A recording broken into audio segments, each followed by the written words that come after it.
New and veteran cruisers alike, welcome aboard the SS Disney Food Vlog. We're going to tell you about everything you need to know when it comes to planning a Disney cruise right now, the right way.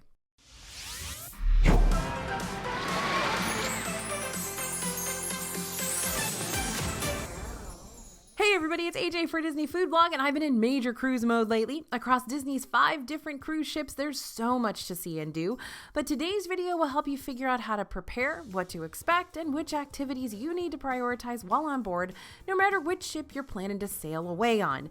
This is basically going to help you make sure you don't waste your time on anything. And remember, a lot of these ships are different than they used to be, so hopefully this will help even if you've been on a few cruises before. Getting ready to head out super soon, you're going to need to start packing. Scan the QR code on the screen to receive our free Disney Cruise packing checklist so you don't have to worry about leaving anything behind. All right, before you go, this is obviously when most of the planning is going to happen. So you and your group have made it official and you're actually going on a Disney cruise. Is this real life?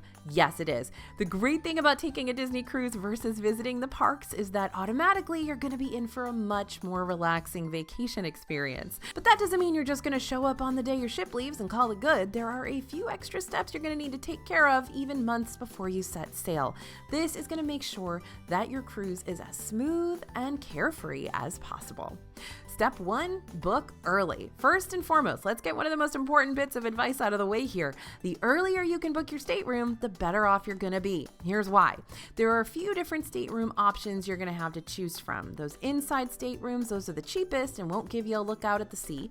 The ocean view staterooms, like the inside rooms, these are best for 3 to 4 guests, but unlike the inside rooms, you'll get a little portal window that looks out at the water. The ocean view with veranda rooms can usually sleep 3 to 4 or 3 to 5 guests, and they have private outdoor verandas. And the concierge staterooms, these are the most expensive options, but will give you the most space. Staying concierge will also provide you with concierge services, including early booking times for excursions and private lounge access.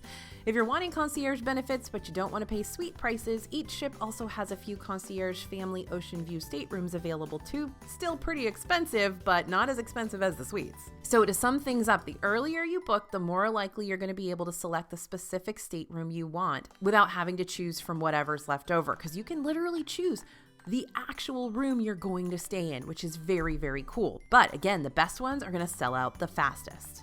Step 2, decide on travel insurance.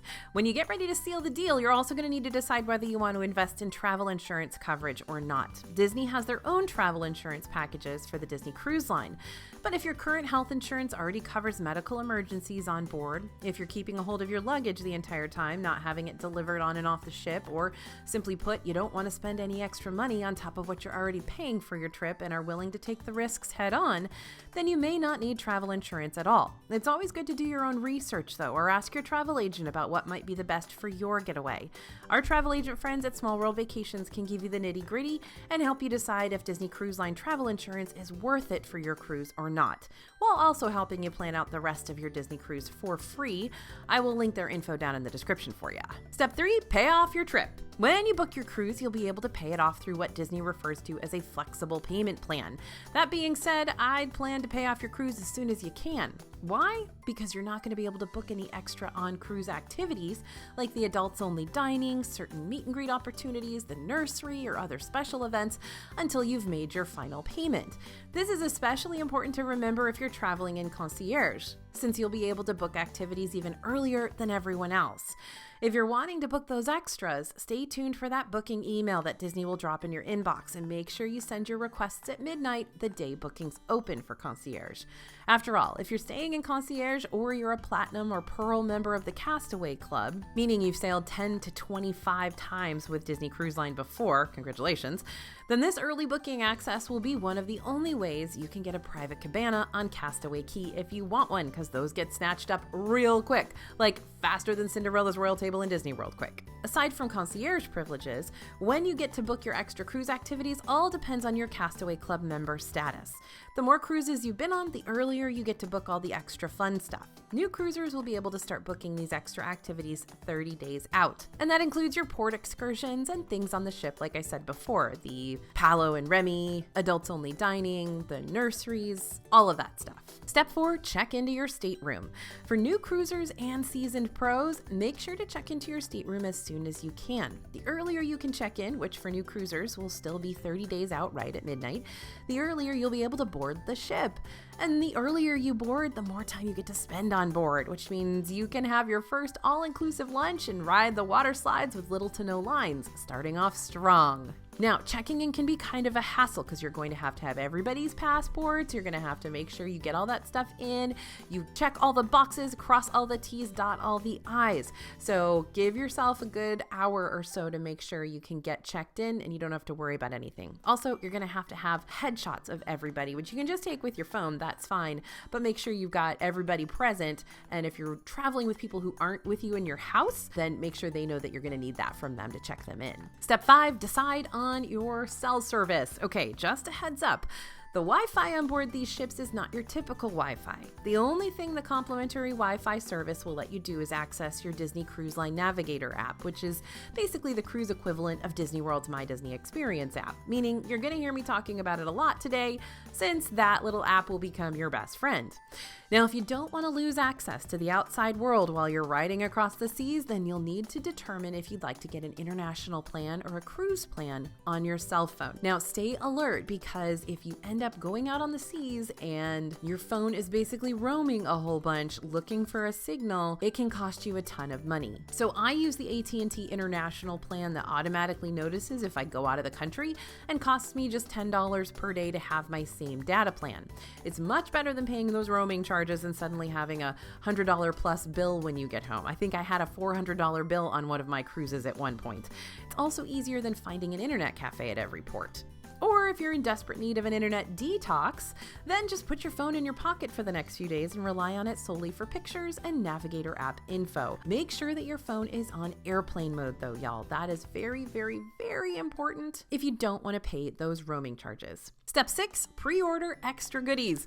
If there's anything you want delivered to your stateroom before you arrive, you can pre-order bottled water, fun celebratory decor, maybe even a bottle of bubbly by going to the onboard gifts page on the Disney Cruise Line website. This stuff will cost extra with prices varying depending on what you get, but it's really fun to have stuff waiting in your room for you or to surprise someone else when you get there. All right, it is time to get on the ship. I can't even begin to tell you how exciting it is when your boarding group number is finally called and you're able to step into your Disney cruise ship for the first time. Whether it's your first cruise or your 100th cruise, it'll still give you chills regardless. But let's talk a little more in depth about that first day, because you're going to do a heck of a lot more than just jumping on board to set sail. Step 1, drop off your luggage. When you drive up to your port of call, you can drop off your luggage with the Disney Cruise Line crew before you park. They'll be the folks dressed in the bright shirts. These cast members are responsible for delivering your luggage up to your room between 2 and 4 p.m. If you'd rather keep your luggage with you, you can hold on to it, but you will have to carry it around until your room is ready, which won't be until after 1:30 p.m. So if your boarding time is around 11-ish, you might be stuck rolling around all your stuff for the next couple of hours, which can be a pain when you're ready to explore everywhere. Step 2, park. If you're driving your own vehicle over to your port of call, be prepared to pay for those extra parking garage fees. On a 3-day cruise, this usually costs a little over $70 total, which you'll pay right before you park. Step 3, pull out your passport. Before you enter the ship's terminal, you'll be asked to show your passport, so make sure each member of your family has theirs out and ready to go. For ports of call like Castaway Key and Nassau right now, you won't need to have your passport on hand to get on and off the ship, but I'll tell you what you will still need a little later on in the video. That being said, at different ports of call, the regulations could be different depending on when you're sailing and where you're sailing, and could still require you to have your passport out and ready to be checked before you get on and off at your overseas destination. Always double check your specific cruise guidelines on the Disney Cruise Line website to see what you'll need to have with you before you get off the ship. Just to be on the safe side, I recommend having your passport close by. Step 4, connect to the Wi-Fi. Okay, this is a great tip. While you're waiting in the terminal for your boarding number to be called, go ahead and open up your Navigator app and connect to the ship's complimentary Wi-Fi. You should be able to connect to it even though you're not on the ship yet. This is a good time to book any last-minute extra activities. See what your rotational dining schedule is going to look like and start studying up on all the different included offerings you want to do during your cruise. If you find anything that you want to remember for later, just tap on the little clear heart next to the offering and the app will go ahead and add it to your itinerary. Then during your trip, when one of these activities is getting ready to take place, your app will notify you that, hey, this is a thing you're interested in and it's going to happen real soon. That way you can start making your way over to where said activity is going to take place if you haven't done so already. While you're familiarizing yourself with the Navigator app, make sure to get every member of your family connected too so that you can text each other via the app on the ship's complimentary Wi-Fi. This is especially important to remember if you're not planning on paying for overseas data plans, but you still want to make sure you can keep in touch with the members of your group if y'all decide to split up and do different activities during the course of your cruise, which will more than likely happen at several points during your trip. Speaking of Wi-Fi, make sure to turn off any of your phone's roaming or other unexpected data charges that could cost you extra money without you realizing it. Time for airplane mode. Did I need to say it again? Probably not, but I'm trying to save you money. Okay, step 5, figure out what to do first. Okay, enough of the terminal talk. Let's actually board your cruise ship. Here's my personal 2 cents, which you can do with what you want. So many passengers are going to make a beeline to the free food once they get on board because you want to get your money's worth out of the all-inclusiveness for sure. However, if your family wants to prioritize the water coasters like Aquaduck or Aquamouse and they're open, I'd hit those up first, even before lunch. Bria just went on her first cruise and they did that just as soon as they got on board the Wish around 12:30. They arrived right when the Aquamouse was opening up for the day and there were only a few other folks in line before them. They got to ride it twice before heading on over to Marceline Market to grab some grub.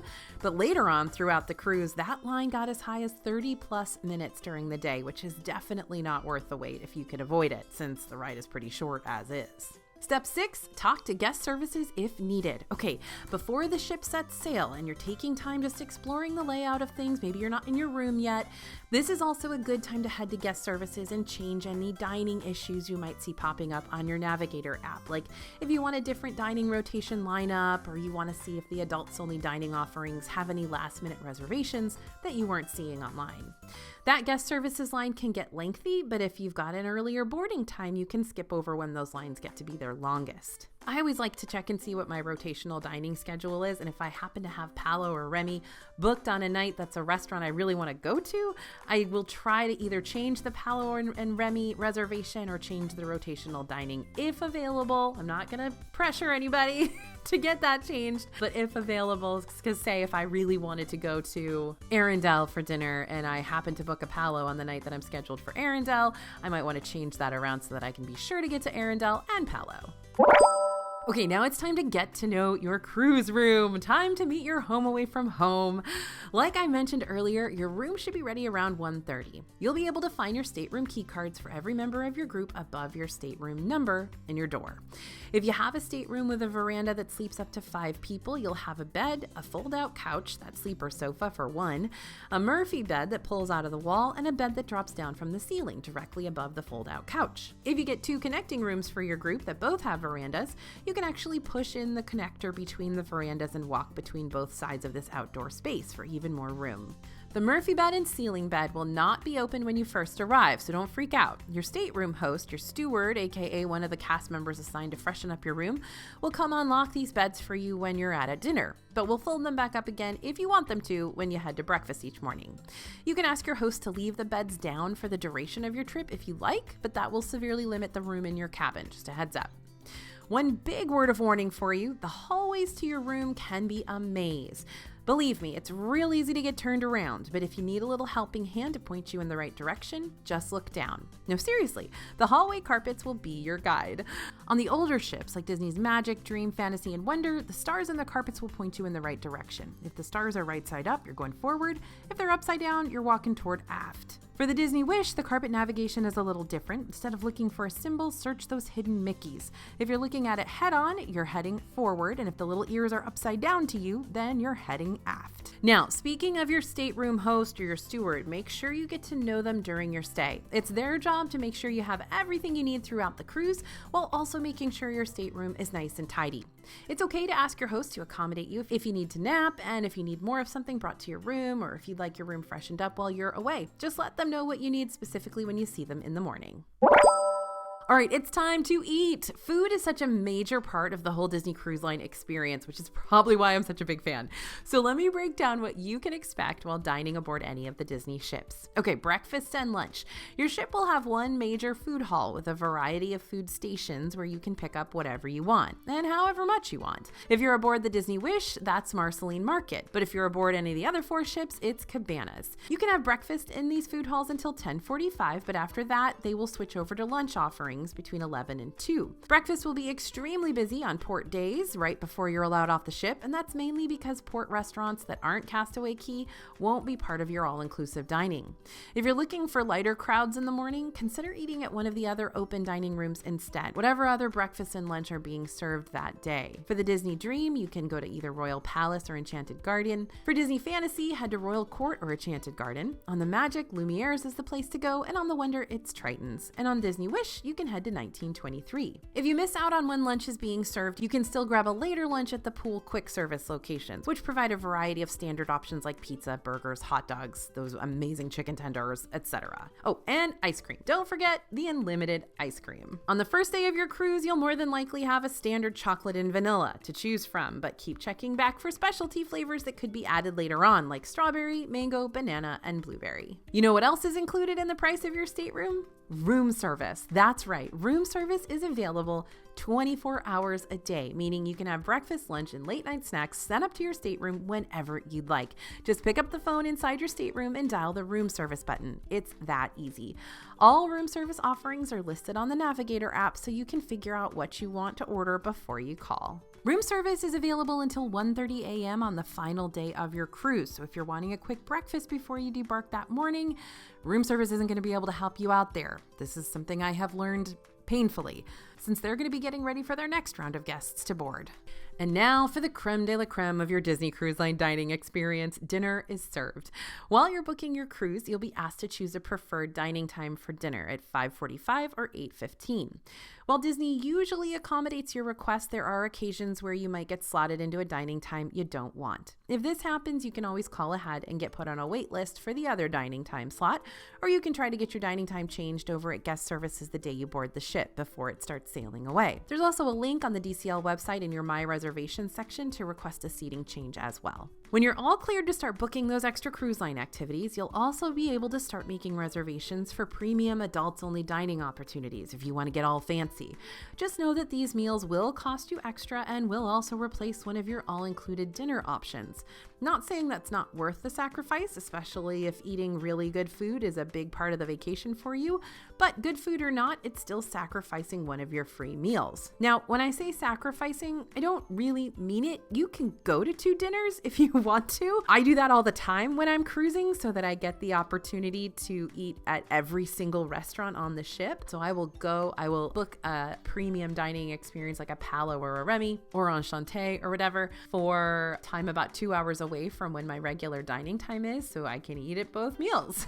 But that's because I write a food blog. You don't do that. So that might be too much food for you. So if you want to do 2 dinners, go for it. If you don't want to do 2 dinners, then yes, you will probably be sacrificing the free dinner that you get and spending a little bit extra on the premium dinner. For every ship aside from the Disney Wish, you can book a sophisticated dining experience at regular Palo. In the past, Palo used to feature a $45 prix meal for dinner, but currently this restaurant's unique spread of Italian cuisine served with a modern twist is served all a la carte. A prix meal here starts at around $45 per person, but there's also an a la carte menu you can choose from instead if you'd rather not have a 4-course meal. On board the Disney Dream and Fantasy, you can dine at the Ratatouille-themed restaurant Remy. At Remy, you've got 2 prix menu choices, one from Chef Scott Hunnell, who used to be the chef of Victoria and Albert's and is now the chef de cuisine for the Walt Disney World Resorts, and one from Chef Arnaud Lallemant, who is that Michelin-starred chef, who also is entirely in charge at Enchanté. More on that in a second. So at Remy, you can sort of pick and choose from both menus, but it's still all prix-fixe. Dinner at Remy is $125 per person, but if you can secure a brunch reservation, the price goes down to $75 per person instead. Or you can make reservations for the Remy dessert experience, which is $60. And on the Disney Wish, you've got your choice between Palo Steakhouse or Enchanté, which have dining rooms based around Cogsworth and Lumiere from Beauty and the Beast, respectively. Prices for Palo Steakhouse are similar to what you'll find over at the other Palo restaurants, but Enchanté gives you 3 different menus to choose from, meaning 3 different price ranges. The Collection, which is priced at $195, is a 9-course meal that's meant to combine new dishes with some signature ones. It's sort of a chef's table menu where the team chooses what to give you. The Passion Selection is $125 per person and includes a 5-course meal, and the a la carte menu is your cheapest option, probably, with individually priced items ranging between $25 and $85 each. And again, that really depends on what you choose to see if it's cheapest. Okay, so now let's talk about that all-included rotational dining. In case you're unfamiliar with how rotational dining aboard the cruises works, this basically means you'll be rotating between 3 main restaurants for your dinners. You'll also keep the same waitstaff for all those meals, meaning your server will get to know your specific likes and dislikes and allergy concerns really, really well. As soon as you connect to the cruise Wi-Fi in the ship's terminal, you'll be able to check out your rotational dining schedule to see which restaurants you'll be dining at on which nights. Again, you can change this schedule potentially by going to guest relations when you embark on the ship. But keep in mind this will be your only time to change things up, because once you've set sail, the dining schedule is signed, sealed, and delivered. Rotational dining is all inclusive, so make sure to order whatever you want. No, seriously, if you want to order 3 apps and 2 desserts, you can do that. Or if you're having a hard time choosing between 2 entrees, order both and find out which one you like best. As far as dining room seating is concerned, you'll already have a table saved and ready for you, so there's no need to line up at the restaurant super early or anything, because you'll have the same table regardless. Just try not to be over 10 to 15 minutes late to dinner if you can help it, especially if the restaurant you're going to be dining at has a performance that'll be taking place that evening. You so won't want to miss the start of the show. Now, let's talk about the lounges and coffee shops. The lounges and coffee shops aboard the ships do cost extra, but they're still fun to check out if you're wanting a specialty beverage, alcoholic or non. Depending on the lounge, you might find it's adults only, or that the lounge turns into an adults only space after 9 p.m. This is the case for themed lounges like the Star Wars Hyperspace Lounge on the Wish. During the day, families are allowed to check out this space together, but after 9, it becomes an adults exclusive area. And by the way, Hyperspace Lounge gets hyper busy, but we found the best time to go here is when you're docked in Nassau, especially if you don't plan on doing anything too big while you're in Nassau. It was real easy to find a seat, plus the ship itself was quiet, which was a nice plus. Earlier on, I told you that the Navigator app will be your BFF, and I wasn't kidding. This is going to keep you in the know all cruise long about what events are happening around the ship each day. The Nav app will update you about the big events like dinner, stage shows, and any specialty nighttime spectaculars, but it'll also tell you about the filler activities you can stuff your day with, like trivia competitions, sketch classes, bingo, etc. Events will also be listed on screens around each level of the ship and be played on your stateroom TV. They'll also be part of the daily morning announcements from the cruise director, which I always miss because I don't get up early enough. For every cruise, you're going to be able to participate in Pirate Night also, and 4+ day cruises will have specialty dinner menus specific for Pirate Night, all dedicated to our pillaging pals. But all cruises with Pirate Night, even the 3-day cruises, can expect an evening full of pirate cosplay, limited time meet and greets with Pirate Mickey and friends, and 2 different pirate shows on the upper deck, with the second show ending in fireworks. Depending on what cruise you're sailing on and what time of year you're sailing, you might also get to experience more than just a pirate night. Some of those specialty days out at sea might include a special focus on Marvel heroes or Pixar friends, or the cruise could be completely themed around holiday celebrations for Christmas, Thanksgiving, Halloween, and New Year's too. While Disney cruises are very family-oriented, they also give you the opportunity to branch off for a bit and do your own thing. This is a vacation for everyone. That means there are specific areas around the ships that are solely focused on adults, teens, and kid-only entertainment. But let's talk about the grown-ups first. Disney cruises each have an adult-exclusive section on the upper deck of the ship, the Quiet Cove area. These sections include lounge chairs, a bar area, and private whirlpool spas and pools. If you want to hang out at the adult pool before all the other adults get there and crowd the space, plan to go first thing in the morning, even before breakfast. I'm talking 8 a.m. You're there. Do not pass go. Do not collect $200. It is so much nicer to swim in the adults-only area when it's not just like a people soup in there. Now, what you'll start to notice when you're browsing through the Navigator app is that not every activity is listed for all guests. Some are for certain age ranges only. So when you see a sketch class that's listed as 18 plus, that doesn't mean the sketch is going to be risque or anything. It just means it's an adults-only class for those who don't want to take it with a bunch of children running around. Just to reiterate, adults-only restaurants and lounges do cost extra, as do the Senses Spa services. And since we're on the spa subject, let's talk about how that all works real quick. Massage packages can be booked in advance on the Disney Cruise Line website. They range around $118 to $325 plus, depending on the treatment and how long the massage takes. But get this, the rainforest rooms at the Senses Spa cost around $39 per day, and these will give you access to a steam bath, a hot steam room, a dry sauna, and specialty rain shower experiences. There are also packages where you can add the rainforest room onto your trip for multiple days. For example, if you're about to go on an 8-day voyage on board the Disney Fantasy, you can get a voyage-length rainforest room pass for around $189, though prices are always subject to change. If you want to add a pass for the rainforest room once you're on board, just reach out to one of the crew members at the Senses Spa and Salon on any day. Now, the rainforest room can sell out. Doesn't usually happen, but you might want to book as soon as you get there just in case. The Senses Spa also has Senses fitness centers attached to them, and those don't cost you anything to use. That's included with your cruise, so don't stress out. Anyone can go to the gym.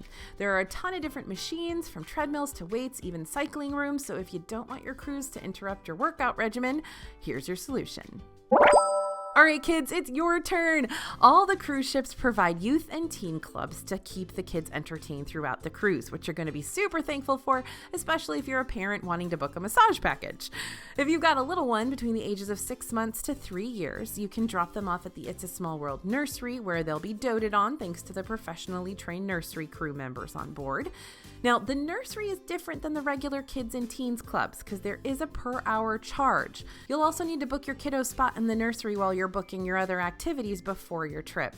And no need to stress about how your little one's doing all day long. The nursery counselors use the chat feature in the DCL app to communicate any needs or situations to parents that might come up. For kids ages 3 to 12, y'all are in for a real treat because you've got the Oceaneer Club to look forward to. When kids are checked into the Oceaneer Club, they'll enter a common hub area that splits off into themed activity rooms that will each be based around their favorite Disney characters and stories. Each cruise has different themed rooms, which you can check out ahead of time on the Disney Cruise Line website. And for the teens of your group, you'll have the Vibe Club for ages 14 to 17. This is a club built with teens in mind, where technology and social media reign supreme. And it wouldn't be a full club if it didn't have refreshments like the adult nightclubs do, just non-alcoholic versions like soda, coffee, and smoothies. Bonus spot for all you teens out there: if you're cruising on board the Disney Dream, Fantasy, or Magic, then you'll have access to your very own chill spa for teens and teens only. This spa within a spa has a unique space with treatment rooms, showers, and a separate seating area just for the teen clientele. There's also a menu of services for them, including facials, massages, body treatments, manicures, and pedicures. The chill spa does cost extra, so make sure your kids save up their allowances for this treatment. For kids who are too old for the Oceaneer Club but are too young for Vibe, you've got the Edge Hangout spot for the tweens. At Edge, tweens can play video games, sing karaoke, watch TV, use the computer lab. The space is filled with couches for hanging out, arts and crafts tables, and flat screen TVs. For adults who want to stop by these locations to get a peek at what the kids and teens clubs look like so they can experience the worst case of FOMO ever, you can stop by during open house days and hours, which will be listed on your Navigator app. Each Disney cruise is going to take you someplace different. You might end up in Nassau, or the Netherlands, or Barbados, or England, or Italy, or Disney's private island, which I'll talk more about next. The possibilities are endless, and you'll know about them right when you book your trip. Before you exit the ship to start your sightseeing excursions, everyone will need their Key to the World card to get on and off the cruise. And by everyone, I mean everyone. If someone in your party just so happens to lose their key card before getting ashore, they'll be sent to the ship's guest services first to receive a new one, because you cannot get off the ship without it. If you find the old key card after the new one is distributed, the old card will no longer work, so just tuck it away and put it in a scrapbook when you get back home. When you're trying to get back on the ship, you'll not only have to rescan your key card, but you'll also have to go through cruise security. It's painless, but just make sure you're not trying to smuggle anything back that Disney's going to red flag you for. If you purchase a nice bottle of alcohol while you're at your port of call, like a liquor or spirit or excess amount of wine that goes beyond the 2-bottle limit you're allowed to bring on board, then it'll have to be stored by Disney for the duration of the trip. You can retrieve your alcohol after your trip ends at the pickup location next to the ship's exit right before you depart. While you're out and about exploring new places and taking in all the different cultures, it's nice to have the following things with you to make life a little easier. First, a lanyard to keep your key card around your neck and close by at all times. Sunscreen, especially in those tropical ports of call since you're closer to the equator in a lot of them and can burn quicker. Your passport book, maybe. Now, much like I mentioned earlier, each port of call might have different ID requirements, so double check to find out what your specific port wants you to have on hand, and make sure to have those documents out and ready to be checked when it's your turn to get off. And bug spray. I got nommed a few times out in Nassau and really wished for it. All right, Castaway Key Day. I could probably spend the rest of the video talking about Castaway Key because Disney's private island has a ton to offer, and it's also loaded with tons of history and secrets. But we do already have a video talking in depth about all things Castaway Key on the DFB channel, which you can check out after this. So for now, I'm just going to talk about a few basic island tips and tricks that you need to know to maximize your time in this little slice of paradise. First of all, Castaway Key is fairly spread out. Yes, you can walk from place to place around the island, but some locations, like the adults-only beach, Serenity Bay for instance, are way out there, super far away from the ship's port, so you're more than likely going to want to take a tram to get around, unless you really want to get your steps in. There are 4 different trams on Castaway Key, but the most confusing tram system can be found over at the Pelican Point stop, and that's because the trams here could go one of 2 ways. One tram will take you to Scuttle's Cove or back to the boat, while the very next one will take you to Serenity Bay. On my last Castaway Key visit, I was told by the crew that the Serenity Bay tram was the one with no doors, while the Scuttle's Cove tram was the one with doors, but just to cover your bases, ask a cast member nearby about which one you should be on the lookout for, just in case they decide to switch things up. Whether you're on the ship or shopping around Castaway Key, any extra payments you make will be charged directly to your room. If the stateroom you're crashing in is attached to someone else's card number, then you might want to bring some cash to pay them back with, or you can drop them some Venmo monies once you debark. Rentals for snorkels, tubes, etc. can either be made before your cruise while you're booking all your other premium activities, or on your Castaway Key Day over at Gill's Fins and Boats next to the Snorkel Lagoon, the Windsock Hut over at Serenity Bay, or Flippers and Floats closer to the Pelican Pledge water slide. If you plan on snorkeling, consider bringing your own snorkel gear from home for a cheaper experience. That way you don't have to pay $30 for rental gear for each member of your party. While snorkeling around the lagoon, you can find sunken Disney characters and ship parts, as well as several fishy friends and maybe a manta ray or 2. But keep in mind that the orange and white buoys that mark where these sunken pieces are located are way far out in the water. You will have a life vest to help make swimming to these markers a little easier, but this activity is still best for stronger swimmers who are comfortable with swimming out long distances. One last bit of snorkeling advice for you. Don't try to dive to see any of these sunken characters closer. You must stay afloat while you're snorkeling so that the lifeguards can keep an eye on you and your bright yellow swim vest. That being said, this really shouldn't hinder your snorkeling experience. It's still really easy to see all these underwater treasures while still skimming across the surface. When lunchtime rolls around, you won't have to worry about getting back onto the ship for a meal. The all-inclusive dining continues out on Castaway Key 2. Cookies Barbecue and Cookies 2 Barbecue will be your quick service choices on the private island. But if you're chilling in the tropical bliss that is Serenity Bay, which is basically amazing, you'll have a third dining option called, creatively enough, Serenity Bay Barbecue. Each of these quick services will continuously provide lunch and snacks between 11 and 2 p.m., and it's basically like a cafeteria setup. Mostly they have all the same food at all the locations, although Serenity Bay sometimes has a couple of extra higher end options like steaks and things like that. Are they good steaks? But steak. Oh, it's time to leave the ship already. The night before, you'll have to say so long. You'll need to have suitcases tagged and outside your door by 10:45 p.m. if you want them picked up and unloaded off the ship for you. You don't have to do this, but if you don't, you'll have to keep your luggage with you and roll it down to breakfast in the morning. Your final breakfast will take place at the last rotational restaurant you experienced the night before, just minus all the extra flair and entertainment. And then it's time to leave. Debarking can take a while. It's a lot like boarding a flight. If you want to get off the ship faster, keep your luggage with you and leave as soon as the ship is cleared customs, which is usually around 7:30 or 8 a.m. That way, you don't have to wait for them to call your character luggage tags. You can just skip breakfast and leave, which you may want to do if you've got a flight to catch. The next part is just getting off the ship, period. You'll only need one key to the world card for your whole party, unlike when you reach the overseas ports of call, where everyone has to have their key card present. If you're trying to drag out the inevitable, however, and you do have your luggage taken down the night before, you'll pick it up right before you get in line at customs. Be ready with your passport, and don't have fruit that you've picked up at any overseas destinations tucked into your bag. You will have to discard it before you're all clear. And that's it. You've officially and successfully accomplished your Disney cruise. Now you can pout about it being over for the next few weeks, because I'm personally always in the denial stage of that grieving process.